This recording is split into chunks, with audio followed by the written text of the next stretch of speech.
Kristen, you can go ahead at any time. Okay. Well, welcome to our Futures Forum for the month of June, leveraging current trends to strengthen attorney development. My name is Kristen Hulse. I am the Chief Talent Officer for Snell and Wilmer, where I oversee the firm's attorney recruiting, retention, development, and DE&I efforts. And I've been a fellow of the College of Law Practice Management since 2021. I'd like to give a special shout out to Maggie Calicrate. Maggie and I had the wonderful opportunity to work together about a decade ago at a San Francisco law firm. And she was my introduction to this organization, as well as a fantastic mentor. So thank you, Maggie.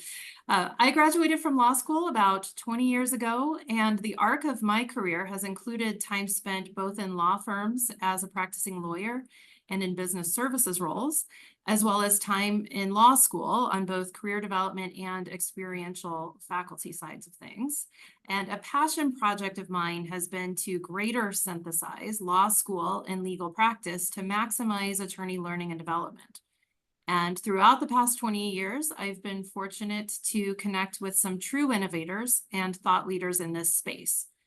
I'm thrilled to introduce three of them to you today, each of them representing a different point on the attorney development continuum. First, Zack DeMeola is the Senior Director of Strategic Initiatives for the Law School Admissions Council. Zack can speak with us about the pipeline that is entering our profession, key transformations that are underway in the nature of legal education, and a large-scale research project to identify the key legal skills, traits, and competencies that are essential for attorney success. And of course, all of these things influence and shape our attorney development initiatives on the employer side. Jessie Spressart is an executive coach and a managing director of Optia Consulting, where she advises law schools, law firms, and companies on a variety of development-related topics. She has a background in law firm professional development, and she can speak with us about current trends that she is noticing in the attorneys that she's coaching, as well as the employers who are seeking her out for discrete training and development needs. And finally, Robin Perkins is an Associate General Counsel at Wells Fargo. She supports the bank's consumer lending business and manages litigation for the organization. Robin is a former large law firm partner who was heavily involved in women's initiatives and attorney development efforts.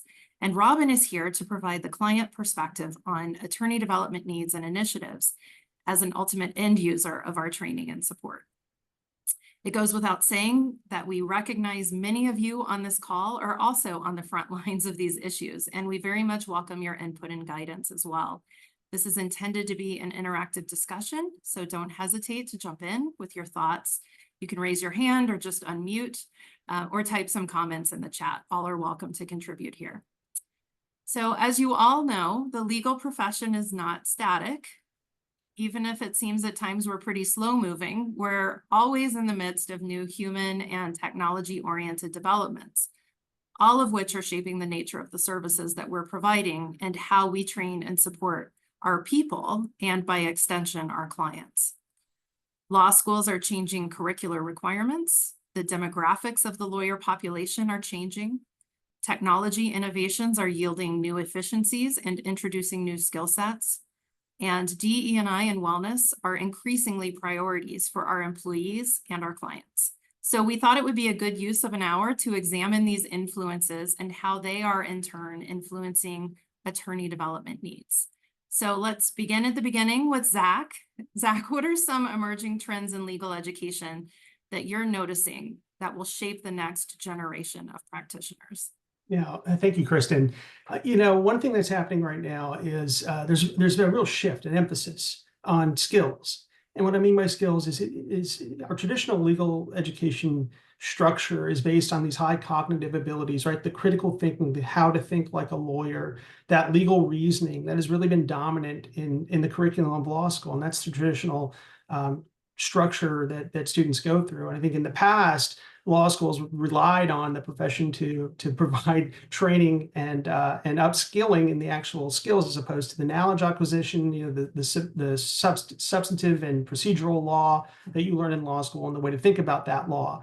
I think for many, many years, lawyers have noticed this gap, right, in what students really need when they're graduating law school to hit the ground running, to practice, to be client ready, whatever, however you want to define that. But what's been noticeable is that students don't always show up to the profession ready with the practical skills that they need. And this is a sentiment we've heard from the profession for many, many years. But I think, particularly in the last decade, what we've seen is that legal education and a lot of the forces that influence legal education are really starting to be more responsive to that concern. And there are a few things that kind of validate that concern. We saw in the 90s a real uptick in things like experiential education, clinical education, right? Simulation of practice to help impart those skills and to help assess those skills, the skills that it really takes to practice. But we also saw in 2008, we started to get some real research around this. So we really validated and identified specifically, well, what are we talking about here? What are the skills that we need? And in 2008, we saw a comprehensive study on lawyer effectiveness, is what the definition was. And it was looking at, of course, the traditional skills that you need, but also some of these more durable skills, right? Things like stress management or self-direction, self-development. These came to the top in a study that included hundreds of interviews with lawyers, with judges, with law professors, and with some clients too. And that was the first time that we saw real empirical validation to help to identify these things. That study was built upon by the Institute for the Advancement of the American Legal System in 2016, which is where I worked before I came to LSAC, in a project called Foundations for Practice. And Foundations for Practice built on that study by casting the net even wider. It was a nationwide study. It had over 24,000 lawyers from all types of practice areas, all types of organizations weighing in and identifying what students needed right out of law school. And what we saw from both of those studies, that of course, those traditional cognitive skills, those critical reasoning, the understanding, the knowledge acquisition of law, those all made the list. But what's interesting is they were only about a quarter of the total skills that the profession was identifying as necessary. And then, I'd say starting in the 2000s, in the last 20 years, the ABA started being responsive and requiring more from law schools when it came to experiential education. But where we are right now is a real, I think, emphasis on these skills in a different way. Licensure. The bar exam is changing. The bar exam is changing to measure skills, not just the knowledge that's traditionally tested in the bar exam, but more of this sort of skills assessment. And in addition, states around the country are considering alternative paths to licensure that in some ways resemble the type of internships or apprenticeships of the past, where lawyers working under supervision of other lawyers, or emphasizing perhaps that last year of law school being all clinical or externship or simulated in some fashion as a requirement, an alternative requirement for licensure. So there's really been an emphasis, a speeding up, right, of this focus, and then some systemic shifting. So although it's been part of the conversation for many, many years, we're seeing much more activity, I'd say, in a denser time period, in a shorter time frame happening around us right now. Zack, are you seeing any particular emphases in the skill building construct that law schools are undertaking right now? Yeah, I mean, some of I actually, I don't know how to answer that question. I'm not sure specifically what you're asking. Yeah. So as we think about the practical skills or the core skills or the durable Right. skills, what are some of the emphases that faculty are focusing on right now? Well, I mean, there are a number of things that the profession has asked for that are kind of hard to pin down. These are things like developing professional judgment, being responsive or flexible, right? But I think what we're seeing from faculty are the ability to really, I'll go back to that definition of client readiness. So it's one thing to assess, for instance, the legal reasoning behind an issue and to find the legal solution, but to find a solution for your client doesn't always rely on the legal solution. So it's that those are the sort of durable skills that go along with seeing a bigger picture.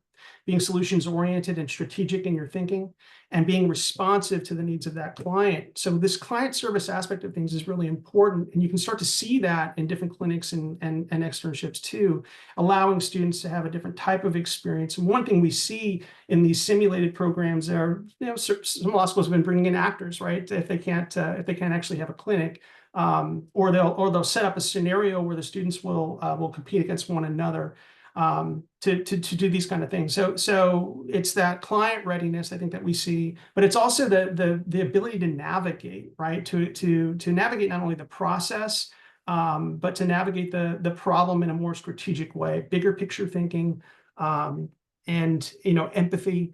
A lot of the sort of skills that we've seen other licensed professionals really emphasize. The medical profession has been doing this for a long time, for instance. Are really kind of coming to the forefront in legal education. But I think legal education is still wrapping its head around how to not only teach those skills, but to assess the mastery of those skills.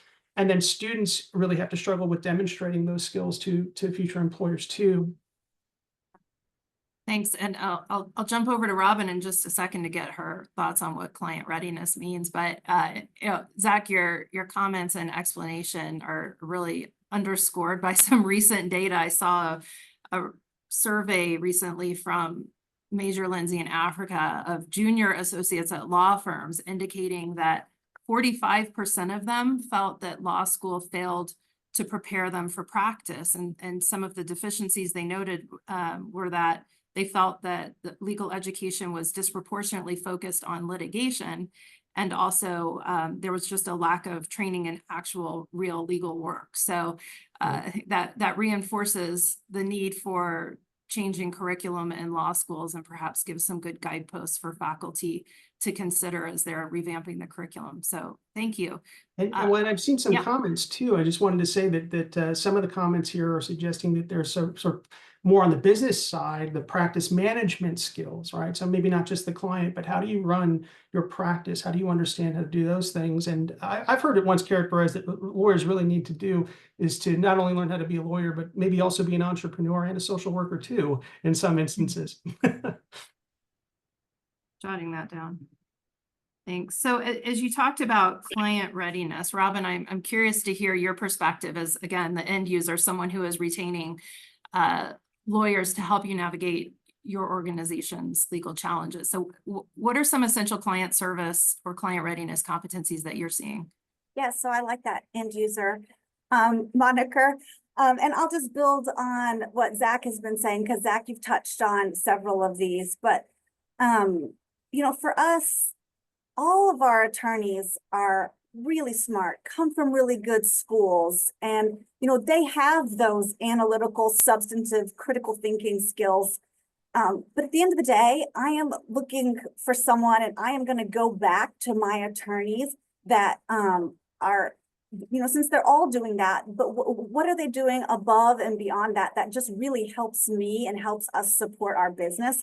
So it's things like really understanding our business, whatever it is. I'm mainly consumer lending litigation.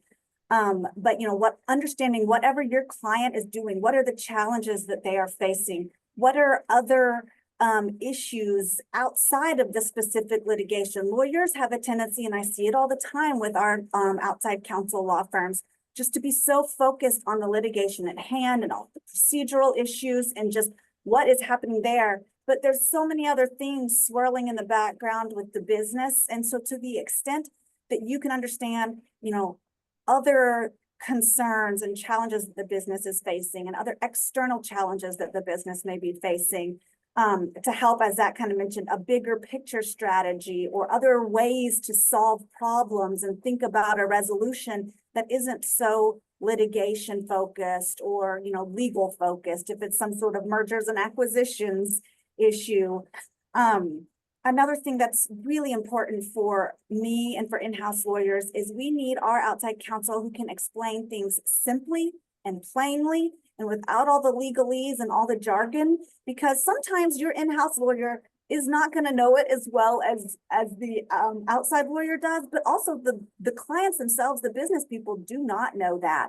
And so if my lawyers can give me a piece of writing or a report or a summary that's simple and straightforward and takes out all of, I don't need statutory references. You know, that doesn't help the business. So really just kind of thinking along those lines and just a different way of thinking about things and articulating and communicating information is really helpful. You know, practical judgment and that all kind of goes into, you know, thinking about bigger picture things and other impacts that the business is considering. The importance of responsiveness. So much of, you know, what we're doing, there's a lot of time sensitivity. And, you know, I'm always going to go back to the attorney who is really responsive to me and is quick to, you know, provide some answers or give me some feedback or help support us in whatever we're doing. And one other thing that Zack kind of mentioned around, you know, entrepreneurship and, you know, knowing how to be a good business person. So much when I was in private practice is all of the networking and the business development that you don't really get taught in law school, but that's critical to, you know, your success as in private practice and really learning how to do that and do that well on top of everything else you're doing. So those are kind of some of the key things that we focus on, or I focus on. Well, in reading some of the comments in the chat box and hearing your remarks, Robin, tying it back to how is law school curriculum changing? I'm hearing some themes around communication and judgment in particular, combined with the importance of experiential learning. And one thing that I'm seeing in law schools now is just an increased use of externships. And particularly, I'm an advocate for externships in the private sector. More law school graduates go to law firms than anywhere else. We should give them academic credit to do externships under supervision and learn how to be a lawyer in a law firm. That aside, you know, when I was teaching at the University of Denver, I actually taught a corporate lawyering seminar for students that were earning academic credit contemporaneously by doing an externship in-house. And we talked about all of those things you mentioned. We talked about how is it different to write for a business audience versus a legal audience? How is it different to, you know, write for an attorney versus someone who works with attorneys but isn't an attorney themselves? So anyway, that was just something that I did in my past, and at a time I felt like that was an important way of introducing and socializing the different aspects of practice to law students. So yeah, and I think, Kristen, your point is Yeah. well taken. I mean, externships in private practice are great and really important, but you can also learn so much if you are able to get an in-house externship. You know, we do that a little bit for a diversity initiative, and I don't know how much other in-house organizations do that, but that does give you a whole different perspective. I mean, it's very different from private practice and in-house. Yeah, I think there's so much room for creativity. We just have to find faculty that are willing to take some risks. And I think that means also hiring faculty who have actual practical experience as lawyers and as business professionals. But I digress. Zack, I'd like to turn back to you for just a minute to speak about the demographics of the pipeline that are choosing to enter the profession, because they're really changing. And I think it's important to note this, as it's definitely going to have an influence on how we are welcoming these new professionals into our organizations and how we're training them and what's most important for them. Yeah, well, thank you. So I work at the Law School Admission Council, and many of you may not remember, but we're the organization that puts on the LSAT. We administer the admissions test, and we also help with admissions for all accredited law schools. So as you can imagine, we have a lot of data on who's applying to law school and who's entering law school. We haven't really used that data publicly to sort of show the landscape, but we're working on that now. We're going to issue a report in the next coming months about everything we've learned since, well, I think probably 2018. So we have a survey that we administer to all students that are taking the LSAT. And then we also have a matriculant study. So after students enter into law school, we get some information from them too. And what we've learned is that really since the pandemic, we are experiencing more and more racial and ethnic diversity in our incoming classes. And in fact, the class of 2023 is the most racial and ethnically diverse class in history. And that's not a blip. Last year, I could have said the same thing. And the year before that, I could have said the same thing. So each year, we're progressively breaking records in terms of racial and ethnic diversity. Another interesting thing that we're learning is that 3/4 of all law students are first-generation law students. So 75% of our students that are matriculating into law school do not have a family member who's gone to an immediate family member who's a lawyer who has been to law school. A quarter of all of those students are the first person in their family to graduate from any college, undergraduate, in addition to. And when you look at sort of the intersectionality of some of that, your students who come from minoritized backgrounds are more likely to be in those first generation categories as well. So massive demographic shifts, I think, are going to have an effect on the profession. Our students are coming to law school with a variety of experiences that they bring with them, and that shapes their expectation, their motivation, and I think it really shapes their needs too. I think that's a natural transition point for us to talk to Jesse, who's on the front lines coaching attorneys in our law firms. So taking this pipeline into account, what are we doing as development professionals? What do we need to be doing? What should we be aware of as we're welcoming these people into our organizations?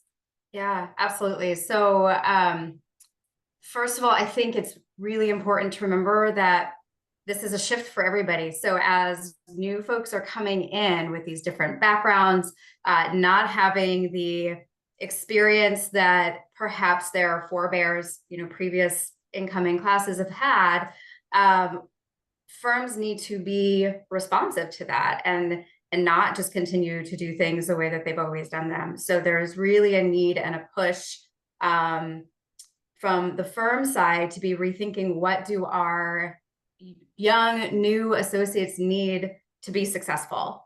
And it is, to echo everything that we've said so far, not just like how to be a good litigator and all of the things that you have learned in law school, but these much more essential core skills like good judgment. What is good judgment? How to exercise it. Emotional intelligence earlier on, talking about the real deep need for that. We're thinking of things, I see in the chat, somebody said, God forbid, management skills. That's a huge piece of what I do with firms, is teach people how to manage other people and manage processes, because that's not something that you typically get in law school. So firms are needing to pick up the slack, where those gaps are, because we are moving to the skills-based versus the knowledge-based needs. And so there's really this desire and appetite, not only to teach the new associates, the younger folks who are coming in, but to up-level the skills of people who are further along in their practices, because they haven't necessarily gotten this either, and they've been able to grow their practices without it. And now we're seeing kind of a skills gap. So there's really a lot of opportunity for learning in both ways, in both directions. So it's an ongoing iterative process that I really think is exciting. But we also, alongside the demographic shift, so many of our young associates graduated from law school on Zoom, did years of law school, started their practices on Zoom with the pandemic, and it is will be a continuing event for an entire cohort of practicing lawyers going through their careers to have been shaped by the pandemic and being in a remote or hybrid space. And we all need to, those of us who are more experienced and have been in the space for so much longer, need to take a step back and think, what assumptions are we making about how we expect people to be prepared, right? I've had conversations with folks who, like the kids these days, right? It always starts with the kids these days. They don't know how to network. They don't know what's expected of them. And kind of these. They don't know what to do when they walk into a meeting. Right. Because they've never walked into a meeting before. They've just signed on to a Zoom, and maybe or maybe not their cameras need to be on, right? Depending on the expectations there. So, and it's even gotten to the point, how do you expect them to know these things? Well, they should just know, right? And what a lot of people were able to learn by osmosis over the last, pre-2020 cannot be taken for granted any longer. So we really need to be intentional about what do we expect? How do we clarify those expectations? Going to things like responsiveness. What does that mean, right? Does that mean you can't put your phone down and you have to respond to something at 3 o'clock in the morning? Or does that mean, as soon as you see something, respond and say, I'm on it? And there's a difference there, right? But new associates, younger folks don't necessarily know the difference. And so without that clarity, it's really difficult to give them a sense of really what's a reasonable expectation. And then how can they be successful at it? And just to build on that a little bit, I mean, I think practical judgment is something that I've heard a lot, whereas would like, right, or that sort of strategic thinking. I think it's important if you are looking for that in a candidate and someone that you want to bring into your organization, then to the point of setting expectations, you really need to think about what it means, and you need to clearly define it, because if it's a vague concept and it isn't well defined, it's very hard to set expectations. It's very hard to assess mastery or development in that area. But the other problem with having vague standards is that it could actually allow for some implicit bias, right? So we're more biased if we don't have these objective standards to be able to hold ourselves accountable to, and then also to help set expectations. And that's one thing, we did a lot in the Foundations for Practice study, and we'll talk more about that. But there's another piece to this too, in terms of, when we talk about expectations, maybe understanding the motivations of our incoming students. I didn't get into this with the data right away, but a question came up in the chat that asked if the research had peeled layers back to discover what's enabling these demographic shifts. And I think there are two answers to that. One is there's been a concerted effort to help with pipeline, to strengthen the pipeline, to ensure. And the LSAC, our organization, part of our mission is really to really help people who are qualified for law school to get into law school and to do well in law school. And there's a major DEI component of the work we do. We have a whole variety of programs, test prep, fee waiver, a lot of different things. And I think some of that helps structurally. But since COVID, what we've noticed is that there have been shifts in motivation. And so the number one motivating factor for students in these past few years has been, why are you going to law school? What's the main reason you want to go to law school? They select to help others. The second most popular category is social justice. They want to enact some kind of social justice. And the third most popular category is to develop useful skills. And these categories, some of them have been present over years. But by the three of those have really shifted up, and they've pushed other things behind them in terms of priority for motivation of this new generation of students. Some of those other things include having a prestigious career, making a lot of money, doing what my parents told me to do. All that stuff has been being pushed out as students more and more frequently choose those three categories. And so there's I think, when you show up to law school because you want to help others, or you want to affect some social change, or you want to develop useful skills, in a way, what you're asking is you want to see that the work that you're doing has some meaning. You want to understand the context for the work that you're doing. You want to, and this I think goes hand in hand with I think it supports a movement towards more experiential learning, because this new generation of students wants to see themselves doing the work. And not every piece of work has to necessarily be connected to massive social change. But overall, when you read the data, I think what it suggests is these students want to see themselves as lawyers, and they're really hungry to see that. So a lot of the theory doesn't really connect, not as much as some of the other things that we're talking about now. Well, and just reflecting back on your earlier comment, Zach, 75% of new entrants are first gen. I mean, what a tremendous opportunity to just have a blank slate, right? These are people coming into the profession who have, not necessarily any firsthand experience with, what does it really mean to be a lawyer? Right. And, to Jesse's point, I think we've got to be careful as we're identifying our expectations, but we've also got to kind of check those expectations because those aren't necessarily the right expectations for this new generation. So whatever we can do as development professionals to make it a dialogue, rather than just, you know, the more senior of us prescribing for them what it means to be successful, really kind of opening a conversation to hear from them, to speak to what's motivating them as legal professionals and synthesize that with, you know, what we're ultimately doing as an organization to provide service to clients. I think that's going to be really important. And I like that both Zack and Jesse talked about this shift in priorities, both in terms of the law school side of things, but also the practitioner side of things. And as we think about the youngest generation that's now appearing as lawyers in our firms, another recent survey that indicated a real shift in priorities in terms of, you know, what they perceive as adding value from their organization. The number one thing that they're looking for, culture. Number two, reputation. And then number three, compensation. So, you know, Zack, to me, that really mirrors what we're seeing from those coming into the law schools who are approaching it. You know, they want to feel that they can contribute. They want to feel that they have the ability to learn useful skills. And like compensation, of course, is always important, but it's not necessarily the dispositive factor that it was in prior years. So Jesse, speaking of Gen Z, can you just speak a little bit about some of the generational integration that we're seeing now in law firms and how that may be influencing attorney development? Yeah, so I think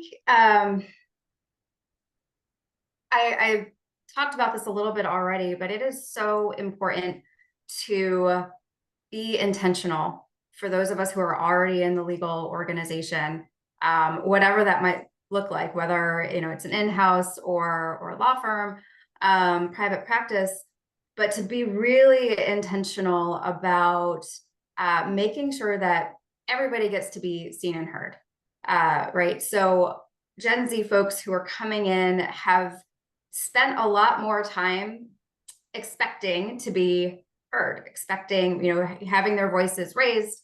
There are much more, and the social justice statistic, Zack, goes directly to this, right? They feel like they want to be something, part of something that is larger than themselves. And so it's much more difficult for senior lawyers to say, please just do this document review and right, put your head down, do good work, and you'll be fine. That doesn't land anymore. And so the dialogue has to be different.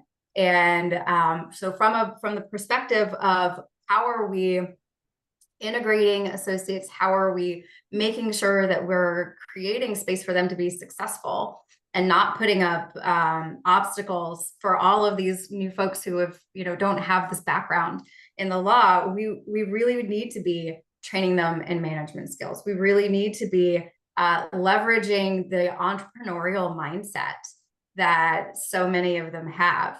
How can we tap into that earlier, right? Even for client development, all of these folks already have networks. It's not necessarily the same kind of network that we, as you know, I'm solidly Gen X, that we may have experienced ourselves. But let's learn from them what we can learn, as opposed to just saying, you know, just put your head down, do good work, and you know, you'll be recognized over time. That doesn't work as well anymore. And it's going to create this conflict that is totally avoidable. But it's hard in our very hierarchical, you know, entrenched spaces that have a culture of work your way up to the top. So we really need to be thinking about that. And that's where mentoring comes in a mentoring in both ways, right? How can we learn from each other, from younger folks to older folks, and vice versa?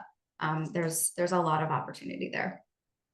Jesse, just an anecdote on the business development front. You know, we're hearing from more junior associates that they're interested in specific business development training. And, you know, 5-10 years ago, our standard response was, you know, focus on being a good lawyer first, and your supervising attorney is your client. Well, that is true. And we can do And- more to be providing business development support, because what we're seeing is our junior associates are hungry for this and they're acting on it. They're just baking Yes. it into their practice at a much Yes. earlier stage. They really are. I was at a firm last week and overheard a conversation. It was a mid-level academy, so we're talking 3rd, 4th, 5th years. And one of the associates was like, "Yeah, I wanted to talk to you about how all of this works because I just brought in a client and I want to make sure that I'm checking all the boxes." She wasn't like, "I want origination credit." She's like, how am I recognized for this? How does the process work? And that's amazing, right? For folks to really not only be bringing in clients at that level, but want to be part of the process of building the clientele of the firm and delivering that really great service. And we have to have better answers than just do good work and don't worry about it. Because if we don't train them early, if we don't give them that feeling of success when they bring in clients and to know what that feels like, when they get to the point where it's an expectation all of a sudden, like we haven't prepared them, we haven't given them any skills or background, right, and experience in what that looks like, and that's setting folks up to fail, right? It makes it a lot harder than it needs to be. Can you just speak a little bit about the buzzword of engagement and maybe deconstruct what that actually means? I think every professional conference I've attended since 2021 has centered Yeah. around engagement. What does that Yeah. mean for this current generation, for the intergenerational workplace, for the hybrid remote workplace? What is that? Yeah. Well, how much time do we have? We've got 22 more minutes. No, it is a fraught topic because, like many other things, right, it depends on how you define the term. And I see there's a bit of a generational shift or divide between what it looks like. And it's actually a word that a lot of people who are in practice it doesn't even register for them. And so when you ask, what does engagement mean to you? For some partners, it's like being in the chair every day, that responsiveness, right? Showing up. And these are all accurate things, right? But for others, it's really a matter of contributing to the culture, wanting to be an active part of building the business of the firm, making sure that clients are getting the best possible outcome. It's not a check the box, how many committees are you on, but how much do you feel like you are part of the fabric? And how does the firm leverage that? How does the firm encourage that of everybody across, not just minoritized folks, not just, the token women, right? The same 5 people who are tasked to be on many, many committees, but how are we expecting everybody to really bring their best and really, really be part of the fabric? That's what it means to me. And I think you can get a gazillion different definitions depending on who you ask and what you're looking for. But we want everybody to feel like they're part of the common goal, right? Yeah. Robin, when you think about the concept of engagement, what makes you feel that your attorney providers are engaged on your matters? Yeah, it's kind of some of the same things we've talked about, the responsiveness. You can tell when someone is really paying attention, really in the weeds, and really knows and is thinking about things that maybe I haven't asked about, and is planning ahead, and is I think I said before, looking at the bigger picture, and just available. I mean, engagement, is just being available, and we have emergencies and we have things that we need right away. So, just being there to help support the business and the client as needed. Yeah. And I was going to say, from the legal education standpoint, I mean, engagement depending of course on how we define it, but there are a whole variety of different skills that are embedded in the notion of engagement. And we saw that in Foundations for Practice, things like active listening, right? I think things like the bigger picture thinking, but also, those communication and collaboration skills. And if you think about the first year of law school, legal education isn't structured to promote those skills, not actively, right? Of course, those who are actively listening may do better on their final exam, but your whole grade is based on one exam, and you may not show up to class or be engaged with the topic at all for the whole semester, and then show up and get your grade in theory. And that's sort of the traditional structure of it. But one of the things that happened during COVID was that law school was sort of forced to deal with this notion of engagement, because engaged students are better learners. They're better learners too. You'll get better outcomes if you just take a little more effort and be proactive about promoting that engagement. And some of that is meeting the students where they are, right? Understanding what brought them there and how they learn. There's a universal design element to this, but there's also just very basic standards that legal education, I think, had to confront when it was forced to go online. They just put everybody in front of a screen and saw the talking heads. But as it turns out, that model doesn't work great when it was actually kind of put to the fire. So what are the standards by which, again, back to defining our standards, standards-based assessment, standards-based instruction are really important. Once we understand and clearly define what those standards are, then we can help to understand how to really facilitate and promote that kind of engagement, as opposed to just sort of, you're on your own, hope for the best. Those of you who really know and care will do well, maybe, right? And Kristen, I would just add from, the in-house perspective, I think all these things that we're talking about and the issues and the challenges that we're talking through, this is really exciting and super positive for the industry as a whole. And I think it will make our industry and all of our lawyers, better and provide better service. And just, it's really great that these are all at the forefront of our discussion. But I would encourage everyone to use their in-house colleagues and their clients. From my perspective, and I know lots of my other in-house colleagues, we are very much focused on these types of issues and the DE&I efforts and what can we do? Because I think as the client, we can control and guide and kind of dictate or demand a lot of what we are talking about here, and creating opportunities for, junior attorneys or minority attorneys, creating better engagement opportunities for them in the teams that they are working on. So, a lot of what we do at Wells Fargo is trying to, we have special programs to try to address those types of things. But I think everyone should feel comfortable reaching out to their in-house relationship person and saying, hey, I'd really like to have this junior associate, maybe present to the business or present on a team call with more senior people in the legal department. Or I would really like this junior partner or senior associate to go argue this motion. And I think I'll be there as well. But, we're, in my experience, and for me personally and others around me, we are very much open to those opportunities. And we want the attorneys that are working for us to have those opportunities.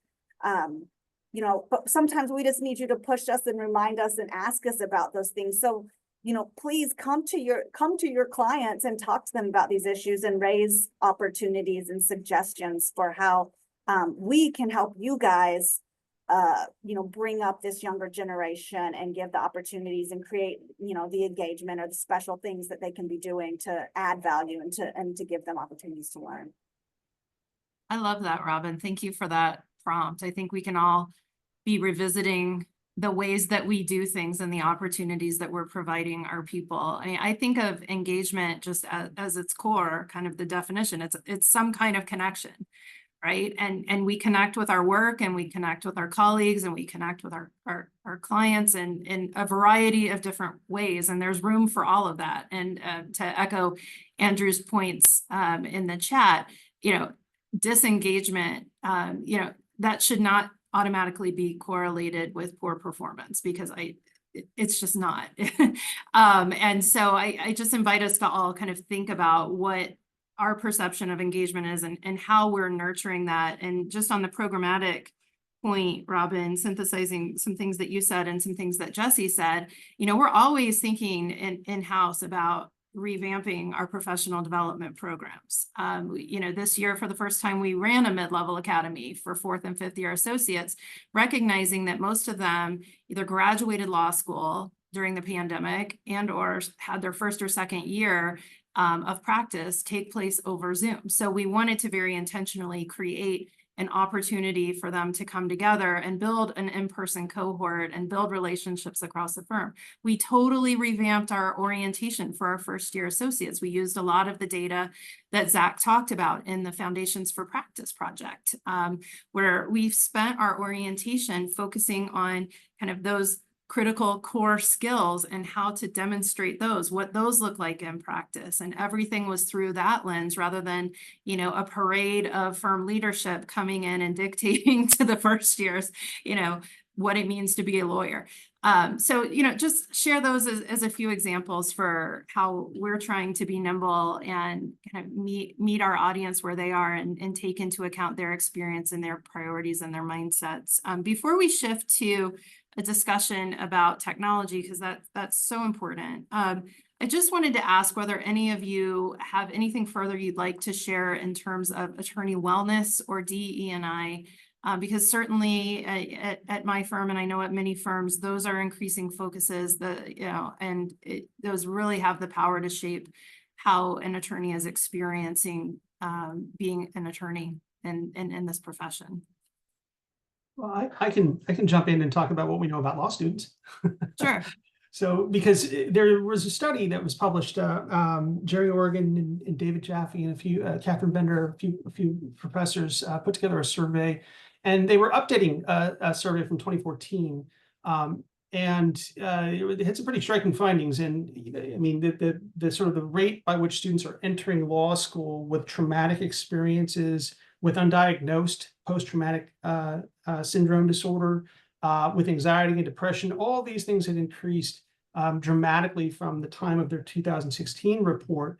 Now, there are a couple things to note there. Obviously, COVID is an intervening factor, and I think that probably weighed on the scale. But the issue of reporting, of actually students identifying these issues and then knowing to talk about them and being okay with identifying them. Jesse and I talked about this in one of our meetings earlier. I think that's part of the reason that we're seeing this increase in, at least in the reported incidences of anxiety, depression, and so forth.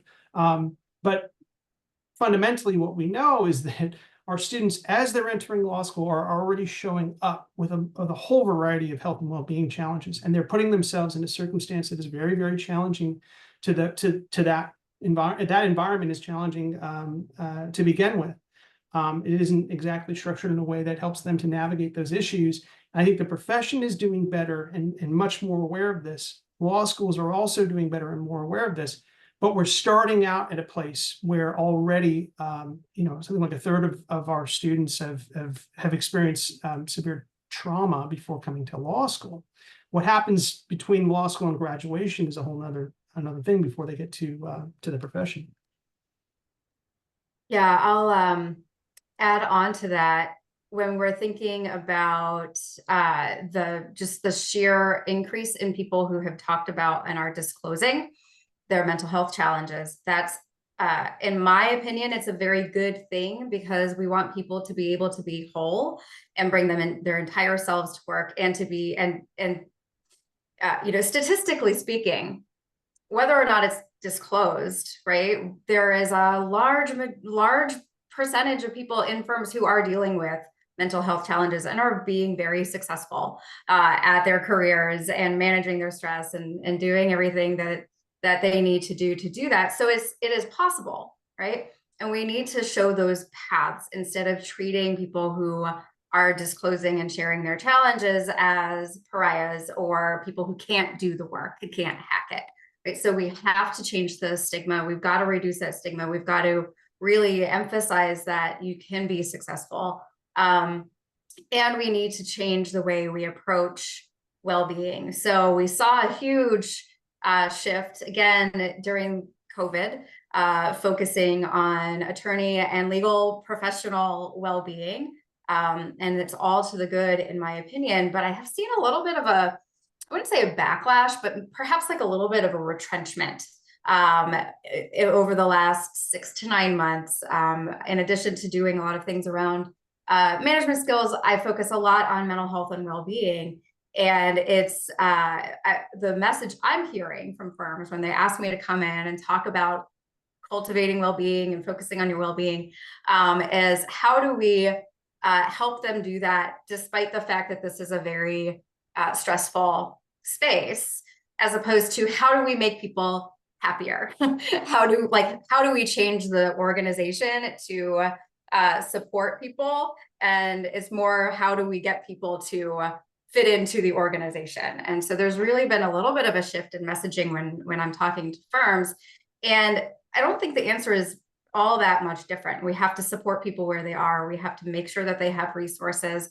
We have to equip them with the skills of grit and resilience and stress management and tools and techniques to allow them to thrive regardless. But that takes, again, an intentional commitment from the older folks in firms, people who are more entrenched and who have not had to navigate those things in the same way. And so again, there's this understanding that just because that's how it used to be doesn't mean that that's what's going to work any longer. And how are we going to shift that? And a rising tide is going to lift all boats in this case, right? If we can help everybody do better, everybody will do better. So it's not that simple, but it should be. Really well said, Jessie. Thank you.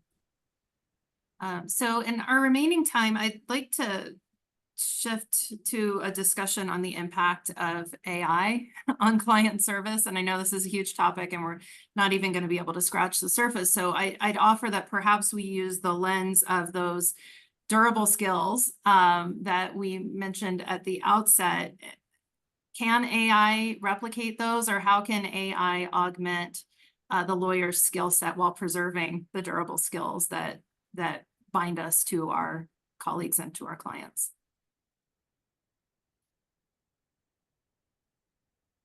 I can lead off here. I think it all comes back to, are we focusing on knowledge or are we focusing on skills, right?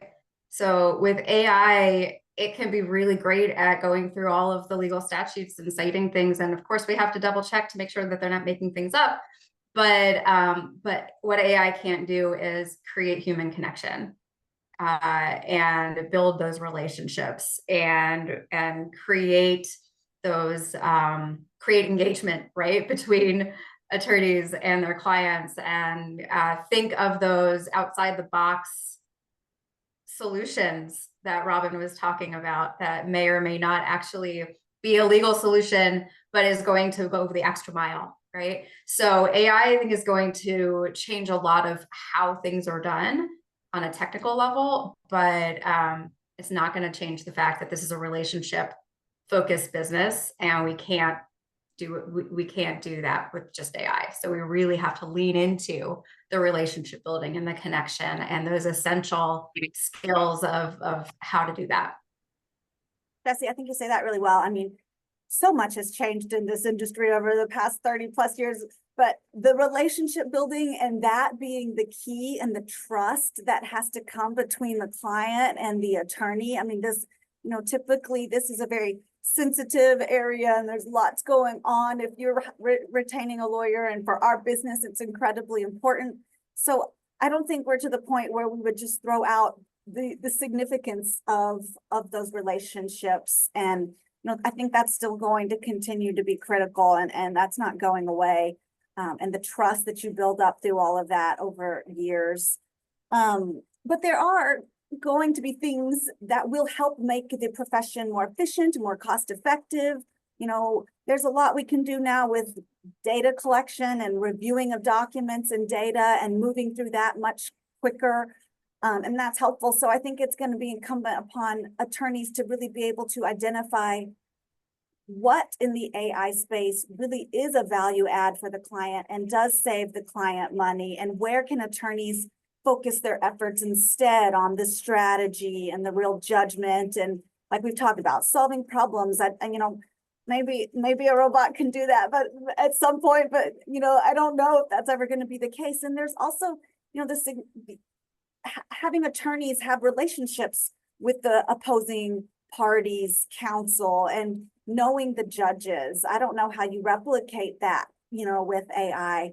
So, I think that there's still that this is, there's not going to be huge shifts, but there are going to be things that can be done differently to, help with cost savings and more efficiencies and allow the, outside counsel to focus on more critical things than, document review projects.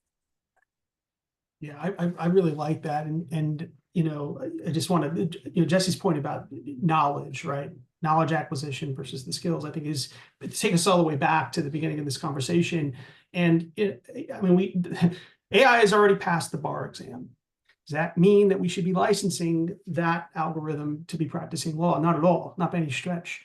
And that happened after there was already a lot of exploration and talk about how we might need to change licensure to better reflect what minimum competence is, and it's a lot more than the knowledge acquisition. There's some comments from Nancy in here I think are really right on. So these are the differentiators, right? We are not just these cognitive processing machines. It's not what lawyers are. We shouldn't be treated that way. We shouldn't be educated that way. We can be powerhouses of strong thinking and critical thinking, but we are much, much more than that. We are advisors. We are counselors. We are problem solvers. We are leaders. These are things that are far more difficult to replicate in an algorithm because they are so at the core of what the human experience is. Not to get too philosophical, but I think that is the differentiator to Nancy's point, right? And we talk about this a lot when we talk about licensure, and also, there's a commodification going on right now of certain legal services that are really just question and answer. The profession doesn't have all of the answers closed, kept hold and only releasing a little bit that they want to at a time. People have access to things, and people will need lawyer judgment to understand all the information that they have access to in some cases. And in other cases, when it is really just simple information, people will be able to get that on their own. And so it becomes even more paramount for lawyers to differentiate themselves from that commodification of legal services. And as we say, sort of in regulatory reform spaces, it allows the lawyer to practice at the height of their license, right? To really truly do those things that make a lawyer critical for clients. All right. Well, we're pretty close to the end of the hour. Debbie has a couple of prompts to put up on the screen, I believe. And as you're completing those, I hope you find that this discussion has given some good food for thought about the ways that we're developing and advancing our people in this ever-changing profession, especially as we keep our focus on our people and the human elements of lawyering and client service. And I'd like to thank the three panelists who've joined me today, and to all of you for being such engaged contributors. I was getting ready to type a response to Nancy based on her earlier comment that, gosh, it sounds like we need to have more reality checks among the various constituencies of our profession. And I absolutely echo that. And I'm happy to help to facilitate that as and when you all have that instinct. So thank you.